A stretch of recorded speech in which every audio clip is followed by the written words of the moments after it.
হিমন্ত বিশ্ব শৰ্মাৰ তেল লাহে লাহে কমি আহিছে ৰাইজ। সেইকাৰণে মই আজি আপোনালোকক ক'ব বিচাৰিছো যে এতিয়া অসম চৰকাৰ হৈ থকা নাই। মই কোৱা নাই, মই যদি হিমন্ত বিশ্ব শৰ্মাৰ ভাষাৰে কওঁ এতিয়া বলিয়া কুকুৰৰ ৰাজত্ব চলিছে। বলিয়া কুকুৰ বুলি কোনে কৈছিল? মই কৈছো নেকি? কোনে কৈছিল? বলিয়া কুকুৰ কোনে কৈছিল? বলিয়া কুকুৰৰ ৰাজত্ব চলিছে আৰু বলিয়া কুকুৰৰ নিৰ্দেশ আমাৰ সেই আভিজাত্য থকা কিছু লোকে মানাটো অমান্তি হৈছে, কিছু লোকে মানিছে। সেইকাৰণে আজি আপোনালোকক মই ধন্যবাদ কৃতজ্ঞতা জনাবলৈ আহিছো যে এইটো আমি আলফাই আমাক কিমান মাৰিছিল, মাৰা নাছিল জানো? ঘৰতে ওলাব নোৱাৰা অৱস্থা হৈছিল কংগ্ৰেছ কৰ্মীসকলক, কিমান মানুহ হত্যা কৰিলে। তাৰ পিছত কংগ্ৰেছক ৰাইজে সমৰ্থন কৰিলে আৰু আমাৰ চৰকাৰ হ'ল। হিমন্ত বিশ্ব শৰ্মাৰ কাৰণে বিজেপি আজি ডিঙিৰ কাঁইট হৈ গৈছে। কাঁইট লাগি থাকে। আজি ঝাৰখণ্ডত বিজেপিয়ে চৰকাৰ কৰিলেহেঁতেন যদি হিমন্ত বিশ্ব শৰ্মাই তাত গৈ উৎপাত নকৰিলেহেঁতেন। হেমেন সোৰেণক এনেধৰণৰ দলিত মানুহজনক অপমান কৰিলে, বাৰে বাৰে সেই মানুহজনক ইমান অপমান কৰিলে। ঝাৰখণ্ডত দুখন মুখ চলিল, ইণ্ডিয়া এলায়েন্সৰ শিবু সোৰেণৰ পুত্ৰ হেমেন সোৰেণ আৰু ইফালে বিজেপিৰ শিৱৰাজ চৌহানকতো বাদেই দিলে হিমন্ত বিশ্ব শৰ্মা। ইমান উৎপাত কৰিলে, মানুহে বেয়া পালে আৰু একমাত্ৰ হিমন্ত বিশ্ব শৰ্মাৰ কাৰণে আজি বিজেপি কুণ্ঠাচা হৈ গ'ল, বিজেপি নাইকিয়া হৈ গ'ল ঝাৰখণ্ডত। যেতিয়াই ঝাৰখণ্ডত নাইকিয়া হৈ গ'ল তেতিয়াই বিজেপি নেতৃবৃন্দই হিমন্ত বিশ্ব শৰ্মাৰ গুৰুত্বটো কমাই দিলে। এই কথাটো আমাতকৈ বেছি গম পাই গৈছে হিমন্ত বিশ্ব শৰ্মাই। আৰু সেইকাৰণে আজি আপোনালোকে দেখিছে ইয়াৰ বিজেপিৰ যিটো নতুন গঠন হৈছে সেই গঠনত হিমন্ত বিশ্ব শৰ্মাৰ কথা চলা নাই। হিমন্ত বিশ্ব শৰ্মাৰ এতিয়া কাউণ্ট ডাউন আৰম্ভ হৈছে।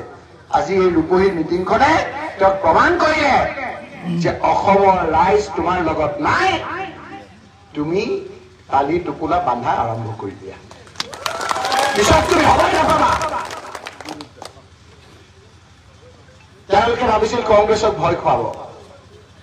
মই আজি দুখেৰে সৈতে ক'ব বিচাৰিছো যে গৌৰৱ গগৈ ডাঙৰীয়া যোৰহাটত যেতিয়া জিকিল, এনেধৰণে পুলিচ মিলিটাৰী বিভিন্ন ধৰণৰ আশ্ৰয় ললে, বিভিন্ন ধৰণৰ আপোনাৰ তেওঁ প্ৰশাসন লগালে, কিন্তু তাত থকা মানুহে বিজেপিক পৰাস্ত কৰি কংগ্ৰেছক বিজয়ী কৰিলে। এই প্ৰদ্যুৎ বৰদলৈ ডাঙৰীয়া কোলাবৰ কাৰণে যত্ন কৰিলে। বহুতে কয় মুছলমানে অকলে ভোট দিছে। মই দেখুৱাই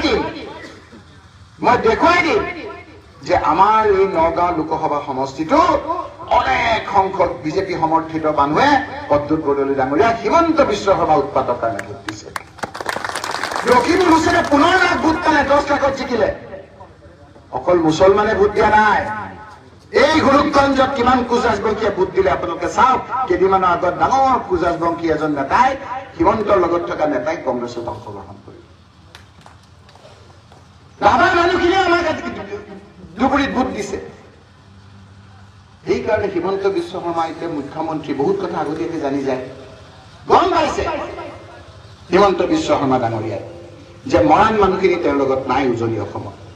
যিকেইটা সমষ্টিত কংগ্ৰেছ প্ৰাৰ্থী জিকিছে প্ৰদ্যুৎ বৰদলৈ আৰু আমাৰ গৌৰৱ গগৈ ডাঙৰীয়া, যিবিলাক সমষ্টিত ৰকিবুল হুছেইন জিকিছে তাত কংগ্ৰেছৰ বিধায়ক নাই, বেছি সংখ্যকে কংগ্ৰেছৰ বিধায়ক নাই। তাৰ পিছতো আমাৰ কংগ্ৰেছ পাৰ্টি ভোট দিছে, তাত বিজেপিৰ MLA আছে। MLA জনকো বাৰু বেয়া পোৱা নাই, মই গম পাইছো। একমাত্ৰ হিমন্ত বিশ্ব শৰ্মাৰ উৎপাতত আজি বিজেপিৰ MLA থকা কনষ্টিটুৱেঞ্চিটো কংগ্ৰেছ পাৰ্টি বিজয়ী হৈছে। যেতিয়া তেওঁ ইণ্টেলিজেন্সে কৈ দিলে যে আহোম মানুহখিনি তেওঁৰ লগত নাই, মৰাণ মানুহখিনি তেওঁৰ লগত নাই, মটক মানুহখিনি তেওঁৰ লগত নাই, চুতীয়া মানুহখিনি তেওঁৰ লগত নাই, বঙালী হিন্দু মানুহখিনি তেওঁৰ লগত নাই, টিগাৰৰ মানুহখিনি তেওঁৰ লগত নাই, কুজাজবংশী মানুহখিনি তেওঁৰ লগত নাই, তেতিয়া যি মিয়াৰ ভোট নালাগে বুলি উপলংঘা কৰিছিল, মিয়াৰ ভোট নালাগে, মিয়া ইলেকশ্যনৰ সময়ত গৈ পেলাই কম মিয়াৰ ভোট নালাগে, সেই মিয়াক এতিয়া হস্তংগ প্ৰমাণ কৰি প্ৰণাম কৰি ইয়াৰ ডকাইত চুৰকেইটাক বিচাৰি ঘূৰি ফুৰিছে ৰকিবুল হুছেইন ইমান দুৰ্বল নহয় হিমন্ত বিশ্ব শৰ্মা ডাঙৰীয়া তোমাৰ নিচিনা 100টাৰ মুখ ঠেলা মাৰি পেলাব নোৱাৰে মই আপোনালোকক কৈ দিলো কাৰণ মৰম আছে মানুহৰ মাজত থাকো মই ৰূপহীত থিয় কৈছো যে সকলো জাতি জনগোষ্ঠী মিলনৰ কাৰণে আমি কাম কৰিম তোমাৰ নিচিনা সমাজখন ভাগ কৰি কৰি আমাক ৰাজনীতি নালাগে আজি দুখ লাগে যে যি আমাৰ ঐতিহ্য আমাৰ এই এস্কৰ্ট দিছে আমাৰ সিকিউৰিটি আছে জিতুমণি বৰা এজন অসমীয়া যুৱক কেনেকৈ ডকাইত চোৰ মিয়া বুলি কোৱা হিমন্ত বিশ্ব শৰ্মাৰ ভাষাৰে কেনেকৈ মাৰিছে দেখিছেনে ফাংচু বুলি আজি এজন কাৰ্বি লোকক এনেকৈ মাৰাটো পুলিচৰ মনত খুব উজাৰি আছে হিমন্ত বিশ্ব শৰ্মা ডাঙৰীয়া মোক বিজেপি নেতা এজনে কৈছে বোলে দাদা আমাৰো দিন বেয়ালৈ আহি আছে আতিশ চিনেমাখন চাব মই চোৱা নাই আতিশ চিনেমাখনত বোলে এনেকৈ অত্যাচাৰী কৰা